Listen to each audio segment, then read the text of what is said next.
ಕಾಂಗ್ರೆಸ್ ಭಕ್ತ ಕಟ್ಟಪ್ಪನ ನಿಷ್ಠೆಯು ಮನದಾಸೆಯನ್ನ ನೆರವೇರಿಸಿದೆ. ಬುಧವಾರ ಪದಗ್ರಹಣಕ್ಕೆ ಕನಕಾಧಿಪತಿ ಸಜ್ಜಾಗಿದ್ದಾರೆ. ಆದರೆ ಆಡಂಬರಕ್ಕೆ ಬ್ರೇಕ್ ಹಾಕಿ ಸರಳ ಸಂಭ್ರಮಕ್ಕೆ ಹೈಕಮಾಂಡ್ ಕಟ್ಟಾಜ್ಞೆಯನ್ನ ಮಾಡಿದೆ. ಡಿಕೆಶಿ ಜೊತೆ 15 ಜನರ ತಂಡ ಸಂಪುಟ ಸೇರಲಿದೆ.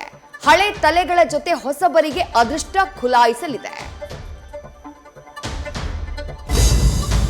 ಸಿಎಲ್ಪಿ ಆಯ್ಕೆ ಬಳಿಕ ಸಿದ್ದು ಡಿಕೆಶಿ ದೆಹಲಿಗೆ ಜಂಟಿ ಯಾತ್ರೆ ಕೈಗೊಳ್ತಿದ್ದಾರೆ. ಪ್ರತ್ಯೇಕ ಪಟ್ಟಿ ಸಿದ್ಧವಾಗಿದೆ. ಜಾತಿ ಪ್ರಾದೇಶಿಕತೆ ಬೆಂಬಲಿಗರ ಲಿಸ್ಟ್ ಅನ್ನ ಸಿದ್ದು ಹಸ್ತಾಂತರಿಸಲಿದ್ದಾರೆ. ಯುವ ಮುಖಕ್ಕೆ ಡಿಕೆಶಿ ಒಲವನ್ನ ತೋರಿದ್ದಾರೆ. ಅತ್ತ 2 ಹಂತಗಳಲ್ಲಿ ಸಂಪುಟ ರಚನೆ ಆಗಲಿದೆ ಅಂತ ಹೇಳಿ ಖರ್ಗೆ ಸುಳಿವನ್ನ ನೀಡಿದ್ದಾರೆ. ಡಿಕೆಶಿ ನಿವಾಸ ಸದ್ಯ ಜೇನುಗೂಡಿನಂತೆ ಕಾಣಿಸ್ತಾ ಇದೆ. ಸಂಪುಟ ಸೇರೋಕೆ ನಾಯಕರ ದಂಡೆ ಸದಾಶಿವನಗರದತ್ತ ಪ್ರದಕ್ಷಿಣೆಯನ್ನ ಮಾಡ್ತಾ ಇದೆ. ಇನ್ನು ಡಿಸಿಎಂ ಹುದ್ದೆಗಳು ಮಾತ್ರ ಗೊಂದಲದ ಗೂಡಾಗಿವೆ.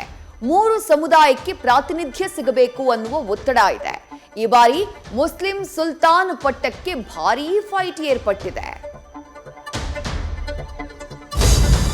ಎಲ್ಲ ಓಕೆ, ಸಿದ್ದರಾಮಯ್ಯರ ಭವಿಷ್ಯ ಏನು?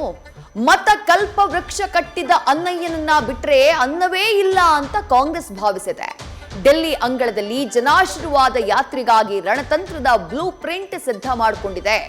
ಇನ್ನು ಕನಕಾಧಿಪತಿಗೆ ಗ್ಯಾರಂಟಿಗಳು, ಅಗ್ನಿ ಪರೀಕ್ಷೆ ಒಡ್ಡುವುದು ಖಚಿತ.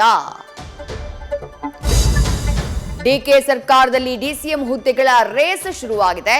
ಈ ಮಧ್ಯೆ ಕೆಪಿಸಿಸಿ ಅಧ್ಯಕ್ಷ ಸ್ಥಾನಕ್ಕೂ ಪೈಪೋಟಿ ಸೃಷ್ಟಿಯಾಗಿದೆ. ಅಹಿಂದ ನಾಯಕರಿಗೆ ಸಾರಥ್ಯ ವಹಿಸೋಕೆ ಹೈಕಮಾಂಡ್ ಮನಸ್ಸು ಮಾಡಿದೆ. ಇದಕ್ಕಾಗಿ 3ರಲ್ಲಿ ಕಾಂಪಿಟಿಷನ್ ಇದೆ. ಇನ್ನು ಈ ಬಾರಿ ಸ್ಪೀಕರ್ ಯಾರಾಗ್ತಾರೆ ಅನ್ನುವಂಥ ಕುತೂಹಲ ಇದೆ.